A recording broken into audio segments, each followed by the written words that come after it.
Et bonjour à tous, j'espère que vous allez bien, c'est Dragon Stardust et on se retrouve aujourd'hui pour une vidéo de présentation de deck, d'un deck Burn. Allez, c'est parti.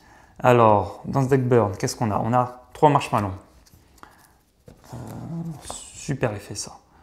Non destructible au combat, après le calcul de dommages, si cette carte a été attaquée et qu'elle est retournée, qu'elle a été face verso au début de la dommage step, le joueur attaquant reçoit 1000 points de dommage. Donc, on en a 3, ça permet de faire du moins 1000, c'est intéressant. Ensuite, 3 furets, escrime de feu. Donc, super intéressant, ça peut faire du moins 500. En plus de ça, si cette carte est détruite et envoyée au cimetière, ciblez un monstre face recto contre l'adversaire, détruisez la cible. Donc ça permet d'enlever un monstre et d'infliger 500 points. Ensuite, Princesse des Tsurigi. Infligez 5 points de dommages à votre adversaire pour chaque carte magie et piège sur le terrain. Donc si vous avez votre adversaire, il y en a et 4, vous en avez 4. Ça fait perdre du 2000, c'est intéressant. Ensuite, un Abaki. Lorsque cette carte est détruite au combat et envoyée au cimetière, infligez 500 points. 500 points avec archer à Chacha. Flip, infligez 100 points. 2 dragons d'esclave solaire. Parce que cette carte ne peut pas être attaquée s'il y a un autre monstre de type héros face au sur le terrain. Cette carte inflige 100 points de dommages au point de vie de votre adversaire durant la phase de votre tour. Donc c'est intéressant si on en a 2 déjà, ils peuvent nous attaquer. En plus de ça, à la phase, il perd 500. Donc c'est clairement intéressant. Ensuite, sphère explosif. Si un monstre adversaire attaque cette carte face version en position de défense, cette carte devient une carte d'équipement équipée au monstre attaquant. Avant de calculer les dommages, détruisez le monstre équipé durant la phase de votre adversaire et infligez des dommages à votre adversaire égaux à l'attaque du monstre détruit. Donc ça, si votre adversaire il a un monstre à 3000, ça fait 3000 dommages d'un coup, donc c'est clairement intéressant. Ensuite, 2 soldats pingouins, 3 soldats pingouins pour renvoyer les monstres de l'adversaire.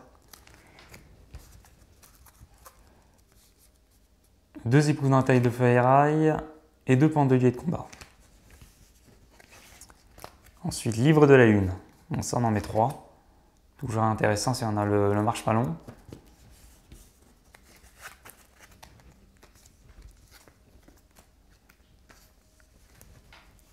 Ensuite, 2 réincarnations de monstres. Toujours pour marshmallow.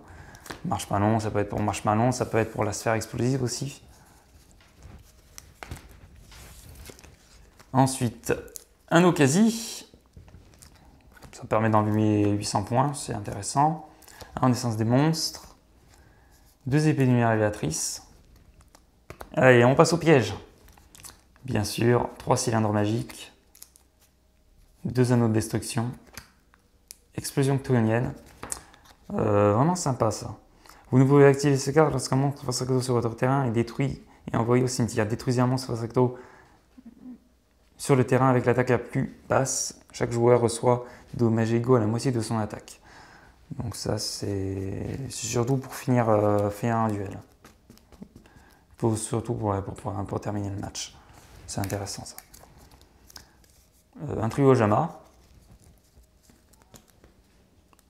Ça permet de bloquer l'adversaire, de bloquer ses monstres à 3. Donc à 2, ouais, justement à 2. Et puis en plus de lui infliger 300 points de dommage si on arrive à détruire ses jetons.